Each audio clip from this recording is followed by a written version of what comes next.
This is a guide on how to do optimal damage, and we're going to be covering things like the best weapons in the current meta, tips and tricks to optimize your DPS, and the mistakes that can massively reduce your damage output.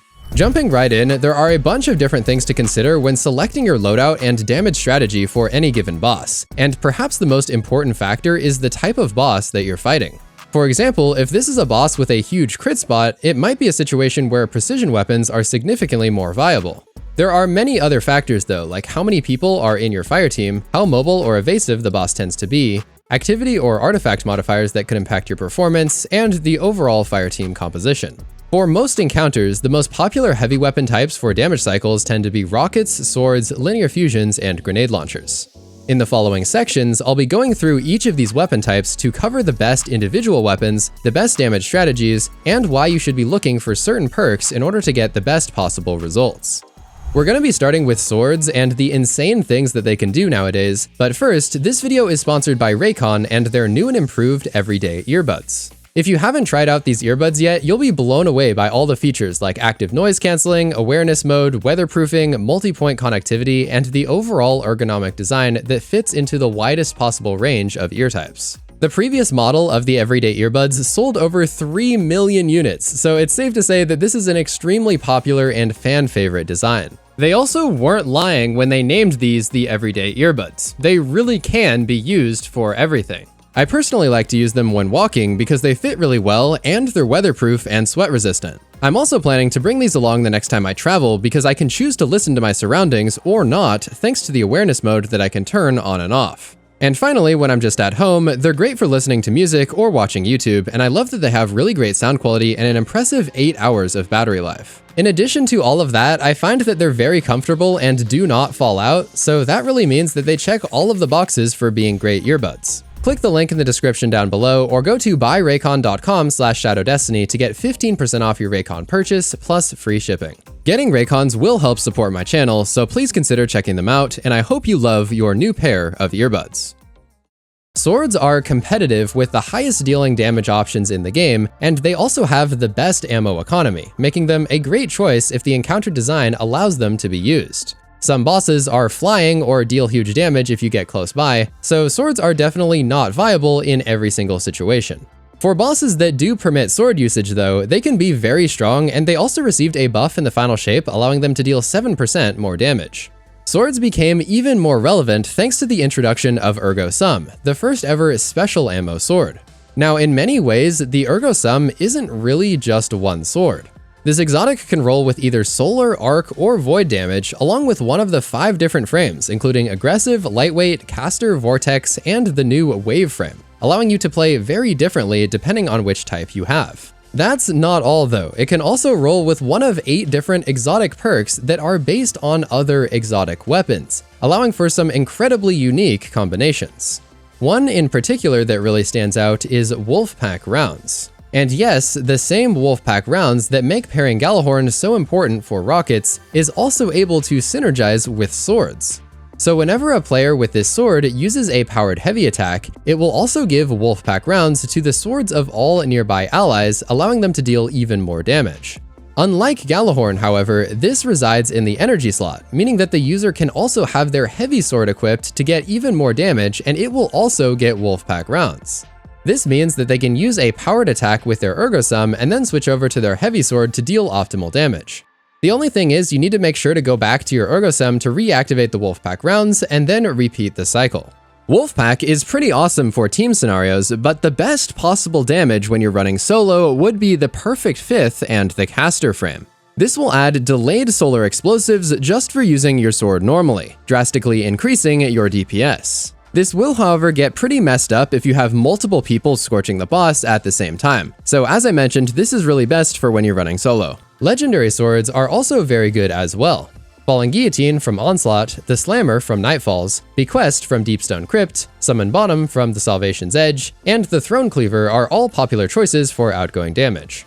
When looking at these swords though, there are a few perks that you will want to search for when it comes to optimizing damage. Jagged Edge is a popular blade that increases the damage of each strike, but it does come at the cost of a small amount of ammo.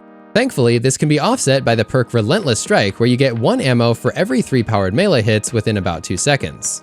This is the ideal perk for bosses if you need extra ammo, but you can also use Frenzy for extra damage if you find that you always have leftover ammo at the end. As far as the main damage perks go, there are a few different options depending on which sword you're using.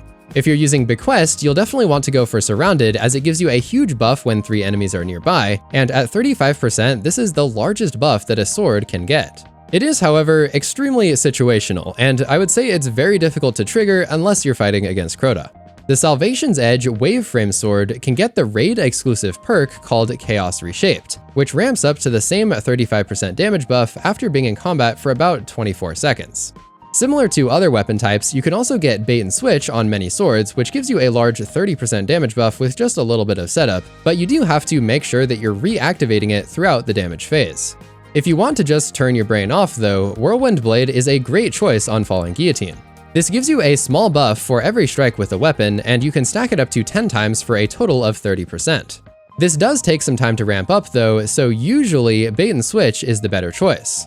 However, when Whirlwind is paired with a Wolfpack Ergo Sum, the Wolfpack rounds will actually synergize with the perk to get the max damage almost immediately, making this combo extremely convenient and powerful.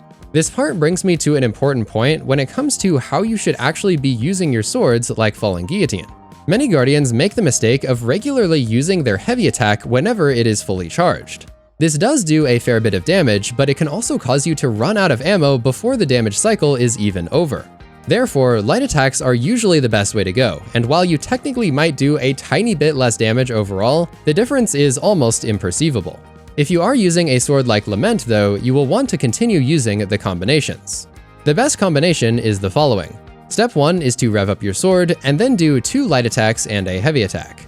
Step 2 is stop revving the sword and do a double light attack. All you have to do is simply repeat those steps over and over in order to get the best results.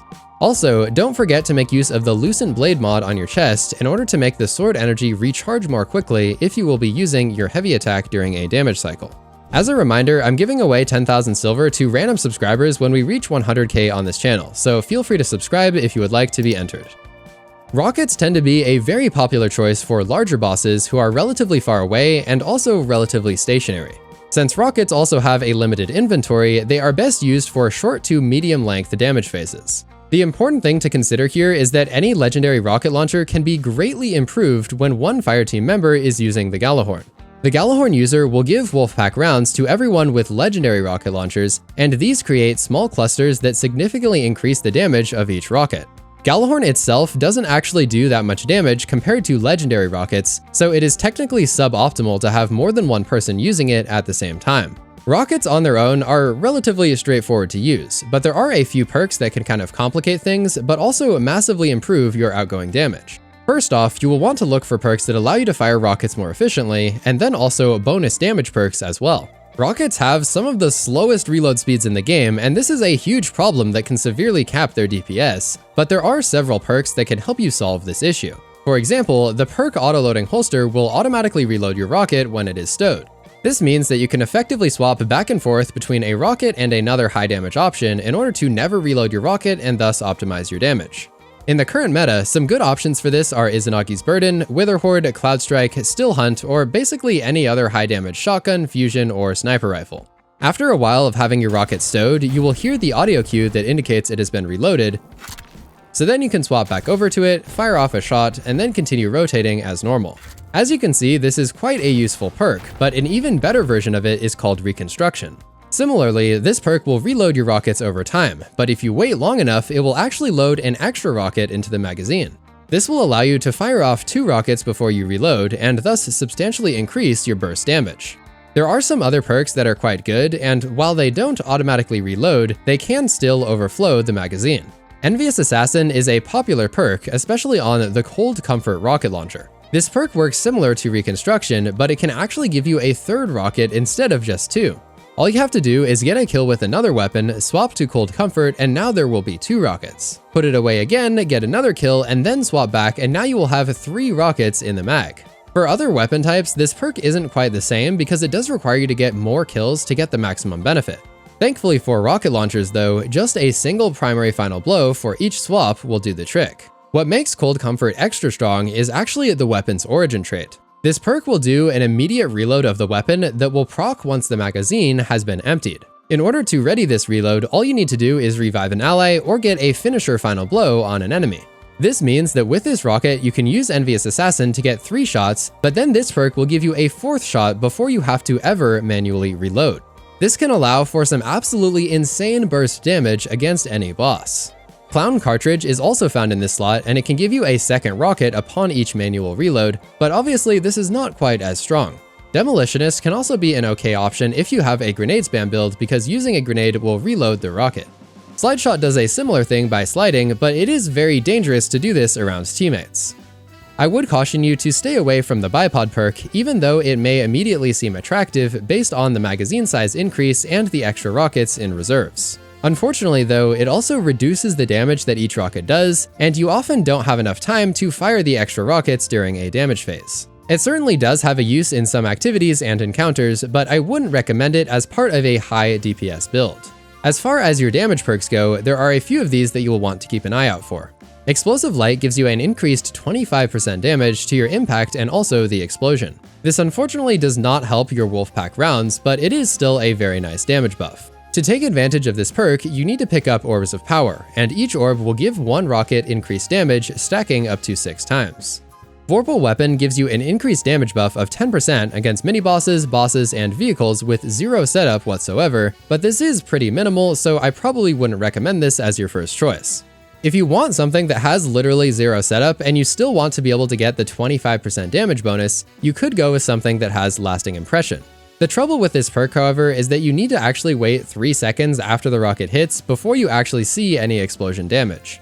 If the boss goes immune during that time, you will miss out on a large part of your rocket's damage entirely. Bait and Switch is another very popular perk that gives you a 30% damage buff. It does require a small amount of setup, but it synergizes very well, and you can pair it with perks like Reconstruction on the craftable Apex Predator rocket launcher from the Last Wish raid. This perk gives you a buff if you deal damage with all weapons within 7 seconds of each other. So what you basically do is fire off the first of your rockets and then use your other weapons to proc Bait and Switch. After a short time, 2 rockets will be automatically loaded into your Apex, so you can just switch over to that, fire them off, and then repeat the process. Izanagi's Burden is a great combo to use here, but you can also use other weapons like Cloud Strike as well. One thing to keep in mind with rockets is they are fantastic for 6-player activities when buffed with Gjallarhorn, but they do lose a little bit in trio activities like dungeons since the Gjallarhorn is now buffing less rockets. In these situations, and especially if you're doing something solo, you might want to opt for a heavy grenade launcher instead.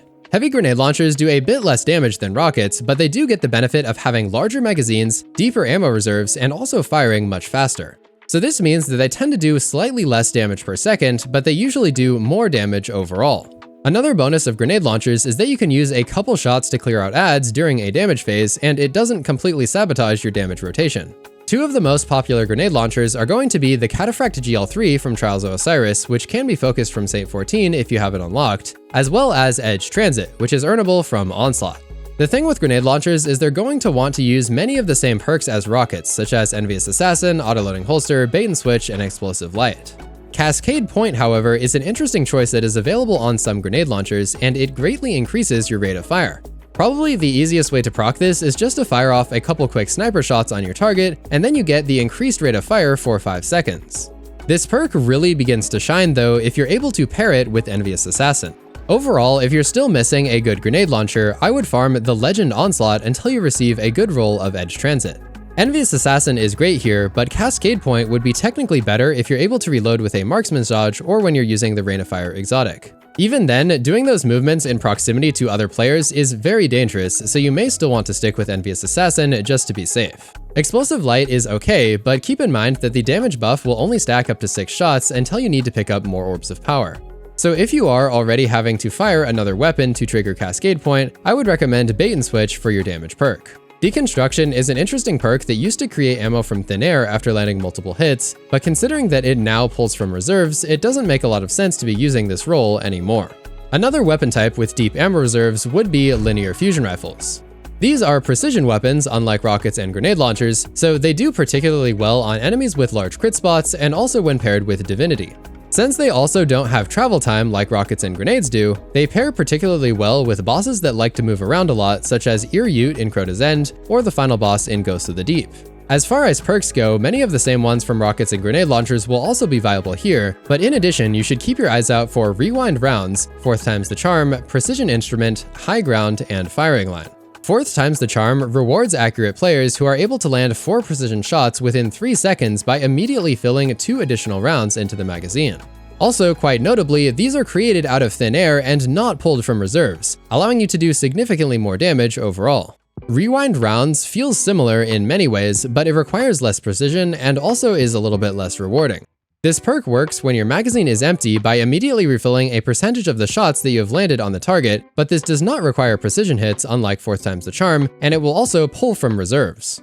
This is a particularly nice perk on the new Nightfall Linear Fusion Rifle Scintillation, which has the Viced Singer origin trait. This trait can occasionally refill 25% of the magazine from reserves, and this has a 10% chance of happening whenever you land a hit with the Linear Fusion Rifle. This means that if you just get a little bit lucky and also pair it with Rewind Rounds, you will be able to fire off all of your ammo without ever having to reload.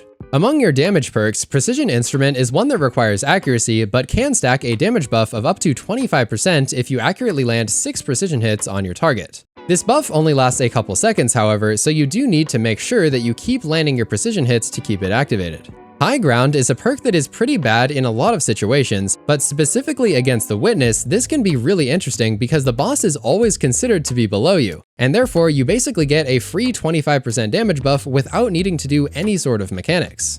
This isn't the case in a lot of other situations though, and if you're playing with a fire team, you may prefer the Firing Line perk. This gives you a 20% increase in precision damage when you are standing near 2 of your allies.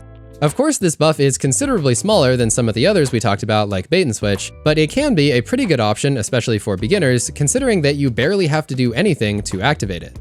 So outside of the 4 legendary weapon types that we just discussed, there are a few exotic weapons that can do some significant damage on their own, and that's what we're covering in this next section. The uses for these may be a little bit more circumstantial, but they are definitely worth considering.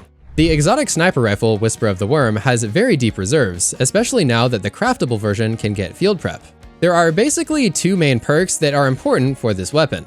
Whispered Breathing gives you increased precision damage as long as you are scoped in, and after you look down the scope, you'll just want to wait a minute before firing your first shot. Then, White Nail will activate to give you more precision damage, in addition to refilling the magazine if you land all precision hits.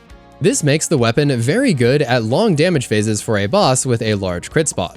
You do, however, need to be in a pretty safe position so that you can stay scoped in all the time and make sure that you land every single shot. If you start missing, the damage will drastically fall off because it takes a long time to reload this weapon and reactivate the Whispered Breathing perk. You will often see this used during the Oryx encounter because he has a very large crit spot, and you are quite protected inside the aura during the damage phase. Leviathan's Breath as well as Sleeper Simulant are 2 precision weapons that can hit hard, but are also a bit slow to fire with limited reserves. It is almost the requirement to use the benefit of a Warlock's Lunafaction with the Leviathan's Breath, as its reload is incredibly slow. If all else fails though, you can always fall back on the Thunderlord or the Microcosm for pure damage. Both of these are very simple heavy weapons that you just point and hold down click, and they are very forgiving if you happen to miss a shot or two due to their deep ammo reserves. They certainly aren't the best weapons out there, but their ease of use is great for beginners who may still be chasing rolls on their other weapons that might technically be more optimal. Most people tend to not talk about this, but I think it's really important to mention that the best weapons that are hard to use are often not the best option for new players.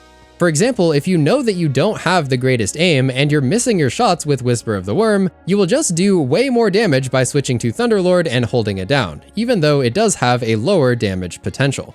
So overall, that covers the weapons, but what is optimal when it comes to crafting your subclass loadout for optimal damage?